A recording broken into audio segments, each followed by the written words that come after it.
زندگی بھر اللہ کی نافرمانی کرنے والے کے ساتھ محبت بھرا معاملہ۔ ایک حدیث حضرت ابو ہریرہ رضی اللہ عنہ سے مروی ہے، فرماتے ہیں کہ ایک مرتبہ حضور اقدس صلی اللہ علیہ وسلم نے پچھلی امتوں کے ایک شخص کا واقعہ بیان فرمایا کہ ایک شخص تھا جس نے اپنی جان پر بڑا ظلم کیا تھا، بڑے بڑے گناہ کیے تھے، بڑی خراب زندگی گزاری تھی، اور جب اس کی موت کا وقت آیا تو اس نے اپنے گھر والوں سے وصیت کرتے ہوئے کہا کہ میں نے اپنی زندگی کو گناہوں اور غفلتوں میں گزار دی ہے، کوئی نیک کام تو کیا نہیں ہے، اس لیے جب میں مر جاؤں تو میری نعش کو جلا دینا، اور جو راکھ بن جائے تو اس کو بالکل باریک پیس لینا، پھر اس راکھ کو مختلف جگہوں پر تیز ہوا میں اڑا دینا تاکہ وہ ذرات دور دور تک چلے جائیں۔ یہ وصیت میں اس لیے کر رہا ہوں کہ اللہ کی قسم، اگر میں اللہ تعالیٰ کے ہاتھ آ گیا تو مجھے اللہ تعالیٰ ایسا عذاب دے گا کہ ایسا عذاب دنیا میں کسی اور شخص کو نہیں دیا گیا، اس لیے کہ میں نے گناہ ہی ایسے کیے ہیں کہ اس کے عذاب کا مستحق ہوں۔ جب اس شخص کا انتقال ہو گیا تو اس کے گھر والوں نے اس کی وصیت پر عمل کرتے ہوئے اس کی نعش کو جلایا، پھر اس کو پیسا اور پھر اس کو ہواؤں میں اڑا دیا،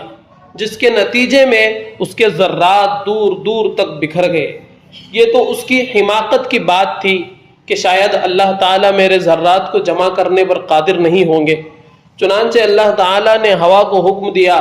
کہ اس کے ذرات جمع کر دو۔ جب ذرات جمع ہو گئے تو اللہ تعالیٰ نے حکم دیا کہ اس کو دوبارہ مکمل انسان جیسا تھا ویسا بنا دیا جائے، چنانچہ وہ دوبارہ زندہ ہو کر اللہ تعالیٰ کے سامنے پیش کیا گیا۔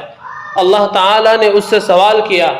کہ تم نے اپنے گھر والوں کو یہ سب عمل کرنے کی وصیت کیوں کی تھی؟ جواب میں اس نے کہا، خشیتک یا رب، اے اللہ آپ کے ڈر کی وجہ سے، اس لیے کہ میں گناہ بہت کیے تھے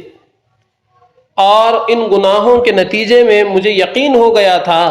کہ میں آپ کے عذاب کا مستحق ہو گیا ہوں،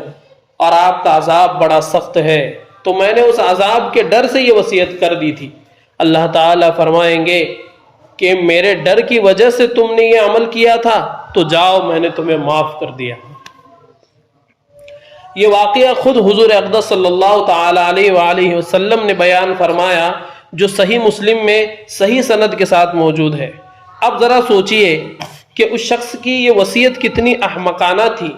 بلکہ غور سے دیکھا جائے تو وہ کافرانہ تھی، اس لیے کہ وہ شخص یہ کہہ رہا تھا کہ اگر میں اللہ تعالیٰ کے ہاتھ آ گیا تو اللہ تعالیٰ مجھے بہت عذاب دے گا، لیکن اگر تم لوگوں نے مجھے جلا کر اور راکھ بنا کر اڑا دیا تو پھر اللہ تعالیٰ کے ہاتھ نہیں آؤں گا، معاذ اللہ۔